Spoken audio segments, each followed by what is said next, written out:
Hey, it's Kevin McCarthy here today with, I want to go over my blog post again, which is called Success Without Selling Out, The Hidden Cost of Being the Reliable One. I want to start this one with a story, which is actually a true story that my father was involved in. I can remember he worked in an office building where there was a group of very high-powered trial attorneys. And they had a janitor who was an old African-American man from the South, tiny little guy. His name was Brooks. And Brooks and George Miller, one of the lawyers, the trial lawyers that owned the building, were having this conversation that my father overheard. Now you got to remember, George Miller is this very expensive trial attorney who's paid big bucks to go out and argue these cases and do things. And Brooks actually couldn't even read. So Brooks says to Mr. Miller, I'd like 2 weeks off for vacation to go down to Mississippi to go to a family reunion.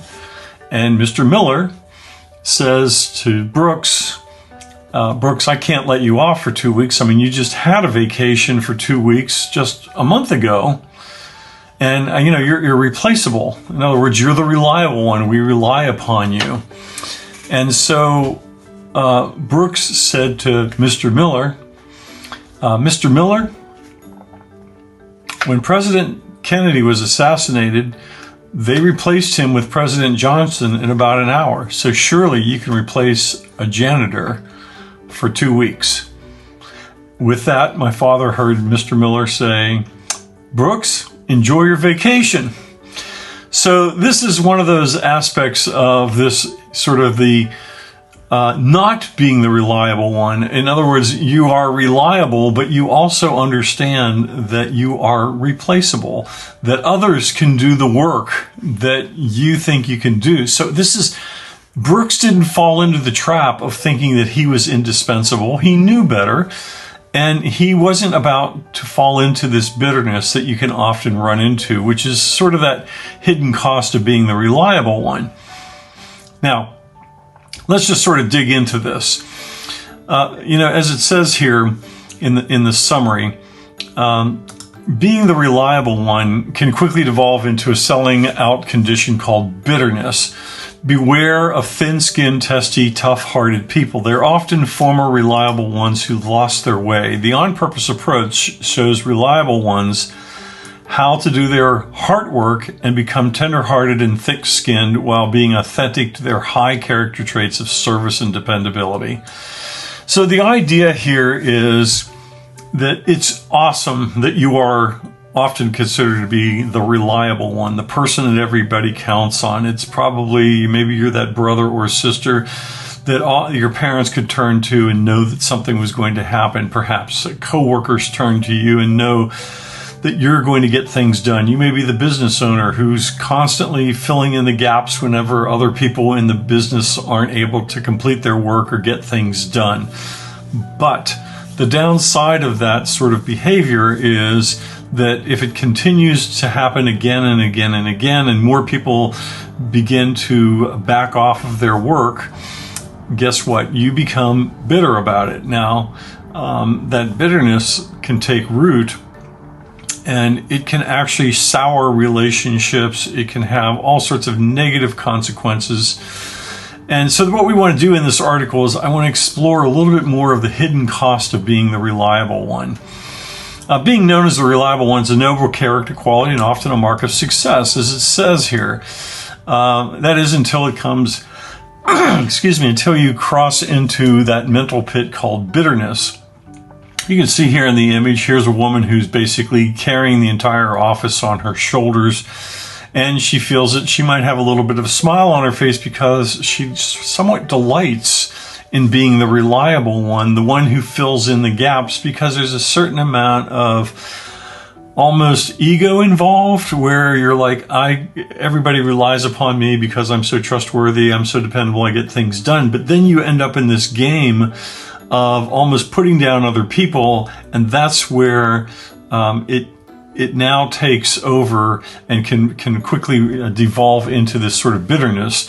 So the problematic pattern that I talk about here as reliable is that you like the label of being it's uplifting and affirming, but it actually begins to be a form of selling out yourself, selling out others. And as it says here, it becomes your kryptonite because you're good-hearted, able, and strong. And that's a wonderful qualities to have. But whenever you get bitter, you're no longer good-hearted, you're hard-hearted, you are still able, and you are still strong, but now your heart has turned to stone. And at that point, you are really off purpose. It's not who you want to be, and you are selling out your soul as a result of being the reliable one. So, the pattern regularly occurs here. As I've sort of mentioned before, you see this pattern of the more you step up, the more they step back. Whoops, sorry about that. Here it is here. The more you step up, the more they step back. And this pattern regularly occurs between siblings, business partners, spouses, co-workers, consultants, and clients. Just for example, I have seen this happen in businesses where there are people that go into business, they're friends, and they say, hey, we really work well together. And then what happens as 50-50 business partners, all of a sudden one of them starts taking on the lion's share of the load, and the other one is going home at night early, leaving for all sorts of personal things that are going on. They're certainly capable and able to work, but they just choose to have a different set of boundaries. And the other person in the meantime is trying to be respectful of their friend and their family and everything that's going on, but they're being left as the reliable one back at the office, staying later, doing the work of 1.5 people instead of just one. And now the business partnership begins to come under stress and strain because of this bitter root that starts to fall into place. And eventually, if they don't have a good conversation, if they don't work out their differences, the partnership explodes. I've been brought into those situations where basically they're unequally yoked. At that point is the way that it feels. And as a result of that, the partnership can blow up. Why you're skeptical here, or why you're susceptible. You're susceptible because of your deep desire to serve and deliver results without fanfare. In other words, there's a certain amount of, I don't need the accolade, I don't need the externals. I know I take pride in my work. I like what I do. I don't need a lot of attaboys and all of the things that go along with that. But what happens is, because of that, you have somebody who may be complimentary to you. They do need the attaboys. They do need the fanfare. And pretty soon they start talking as though it's theirs when it's really ours. And that taking over and sort of braggadocious aspect of what is going on begins to sort of rub you the wrong way. And you end up at this place where you're unhappy about their behavior, the way they're treating you, the fact that you're getting all the stuff dumped on you, and yet you keep picking up the pieces, and you're the glue that's holding it together. All of these are the expressions and the sorts of things, the conversations you might be having either internally or with a close friend of confidence or whatever it may be. And then you end up at this place where the question that really happens to all of those who are successful but at risk of selling out is you get to this place of, how did I get here? And the way you got there was because at some level your pride got you to doing all of this work and your desire to serve, but it starts to work against you, and now you're not a happy camper about it. So, you get to this place where you get to resentment sets in. You think they took advantage of you, they rode your back, they took credit for your work, they got the promotion, and now you are in the land of bitterness.